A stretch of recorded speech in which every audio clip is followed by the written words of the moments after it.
Hi everyone, welcome to today's video where I wanted to show you my method for making whole wheat sourdough bread. The first thing you need to do is make sure you have an active and bubbly starter. So I feed my starter in the evening and I feed it at about a 1 to 3 to 3 ratio. So that would be, for example, 20 grams of starter, 60 grams of flour and 60 grams of water. And then I just leave that in a warm place overnight and it'll be nicely doubled in the morning. If you don't have your own starter but you'd like to make one, I shall have a video up here in the next few weeks showing you how to make one from scratch.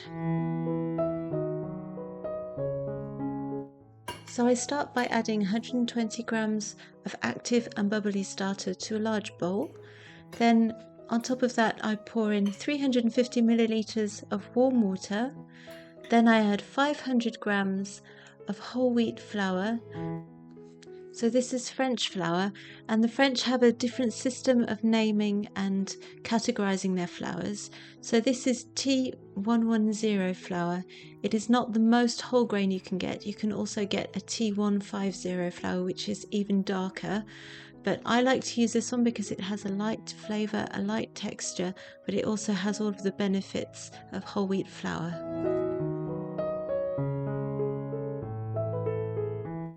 If you hop over to my blog candleinthekitchen.com, you'll find the article called Simple Whole Wheat French Flour Sourdough Bread, which will give you more information about the difference between French flour and other flours, and it will also have a printable recipe for this bread that I'm making today.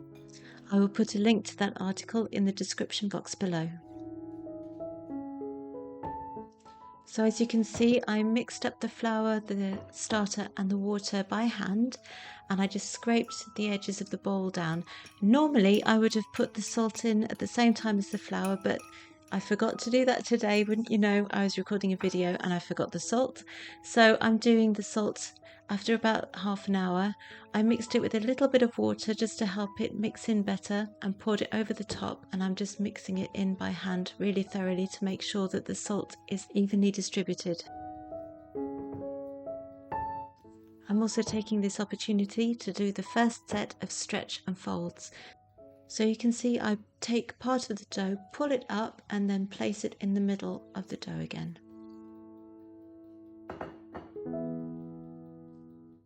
It's 1 hour later now and I'm onto a second set of stretch and folds. I only usually do one set of stretch and folds when I don't forget the salt, but today's a bit different because I made that little mistake. So this is the second set of stretch and folds, and you can already see how different the dough looks, how much stronger it is, how well it's holding together.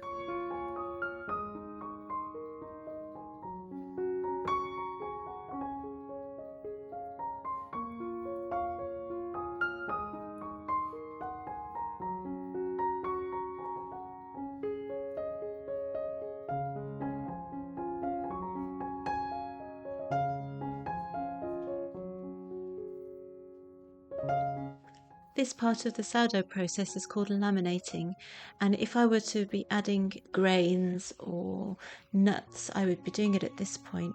So basically, you stretch out the dough in a rectangle shape on your work surface. I always like to make sure that the work surface is slightly damp, which just helps the dough not to stick.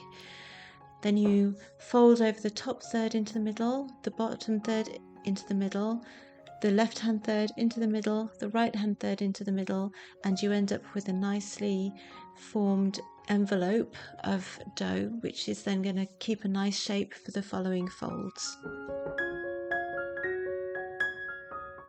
Now we're on to the coil fold, so I'll let you watch what I'm doing here. It's kind of difficult to explain. I lift up the dough from the middle and fold it over on itself. And then you turn the bowl 180 degrees, repeat the process, 90 degrees and repeat the process again, and finally 180 degrees and do it one last time. This is a really important part of the sourdough process because it helps to develop the gluten in the dough.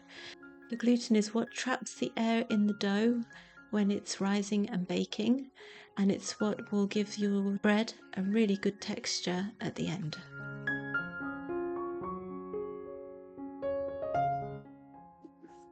Now you can repeat the coil fold process 2 to 3 times depending on what your dough is looking like.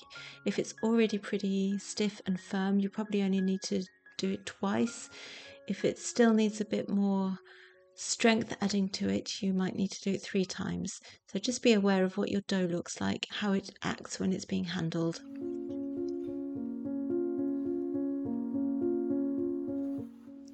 I wanted to talk a little bit about timing with sourdough bread.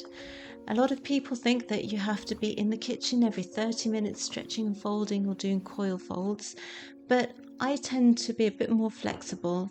If I have to go out for an hour and a half, then I do that and I come back and I'll do a coil fold when I get back. If I'm in a bit of a rush, I might only leave 20 minutes in between folds. I think that you can really be flexible and let the bread just fit into your day.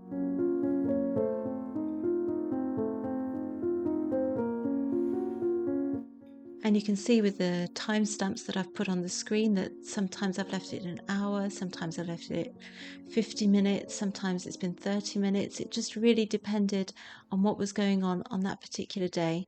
And actually the last set of coil folds, the bread was pretty risen already. I probably shouldn't have done the coil fold then, but it turned out pretty well anyway.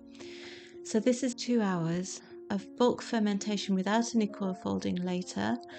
And because I'd left so much time in between the coil folds during the whole process, it really only needed an hour and a half of bulk fermentation. However, if you do the coil folds closer together, you'll probably need to leave it for anywhere between 4 to 6 hours. So I've done a double batch, so I've just cut it in half, and now I'm shaping the dough by folding the edges into the middle, turning it over, creating tension on the work surface by pulling the dough around and making it into a round shape. And I like to do an oval shape just by squishing the round shape that I've made, and then I stitch the top of the dough.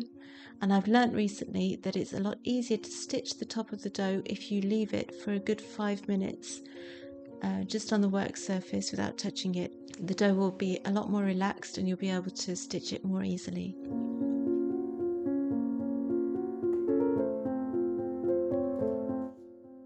Now these are going to go into the fridge until the next morning when I'll be baking them.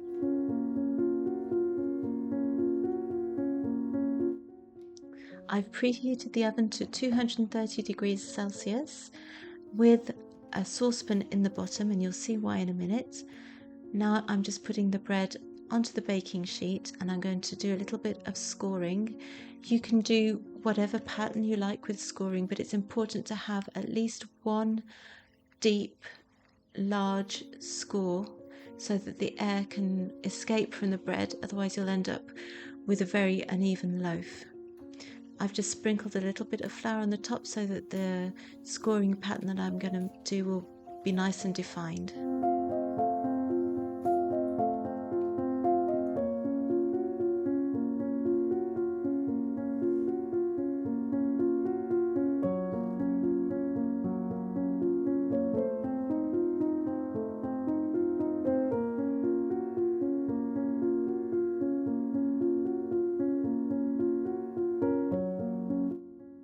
For the large score, I tilt the razor to about 45-degree angle and just go right down the middle of the bread.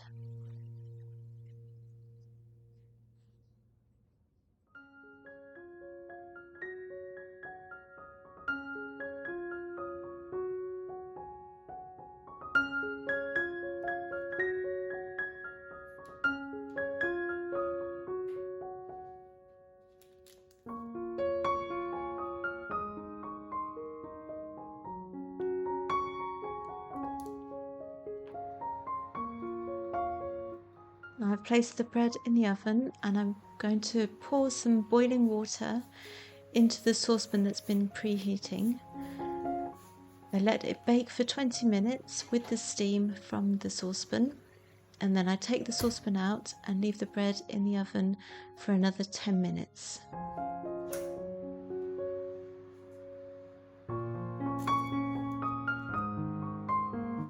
Look how beautiful that bread is. I didn't follow every rule in the book this time, but the bread has turned out just perfect. Thanks for watching, everyone. Don't forget to hit subscribe if you'd like more content like this. I make videos on homemade food from scratch, allergy-friendly meal ideas, and lots of sourdough.